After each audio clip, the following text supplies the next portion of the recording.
আসসালামু আলাইকুম এভরিওয়ান, কি অবস্থা সবার? কেমন আছেন সবাই? নিশ্চয়ই অনেক বেশি ভালো আছেন। আমিও অনেক বেশি ভালো আছি। Welcome to my official YouTube channel FD Shariful Sheikh and watching another a brand new carrom vlog.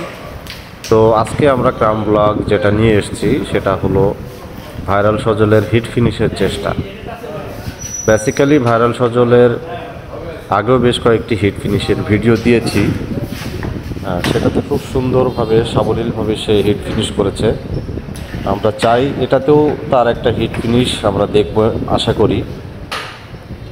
তো ভাইরাল সজল খুব ক্লাসিক খেলাধুলা করে।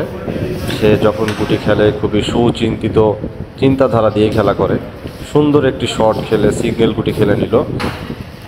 ভাইরাল সজলের হাতে রেড রয়েছে ব্যাজে, সে রেড না খেলে পরের একটি গুটি খেলার চেষ্টা।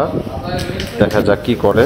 সুন্দরভাবে পকেট দিয়ে দিল, ব্যাজ খেলার চেষ্টা, ব্যাজটাও সুন্দরভাবে চলে গেল এবং রেডটা একটু সরিয়ে নিল। ভাইরাল সজলের মারগুলো খুবই এক্সেপশনাল মার, এটাও খুবই এক্সেপশনাল একটা মার দিল। এবার রেডটা খেলা একটু কঠিন হয়ে যাবে হয়তো, দেখা যাক এখানে কোনটা যায়, রেড যায় না সাদা যায়।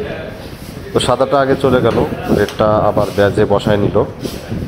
রেডটাও খুব রিস্কের মধ্যে আছে মনে হচ্ছে, আমরা দেখি রেডটা কীভাবে যায়। সুন্দর কালো গুটিতে হিট করে রেড চলে গেল, কিন্তু ব্যাড লাক, কভারও দিতে পারলো না, হিটটাও ফিনিশ হলো না।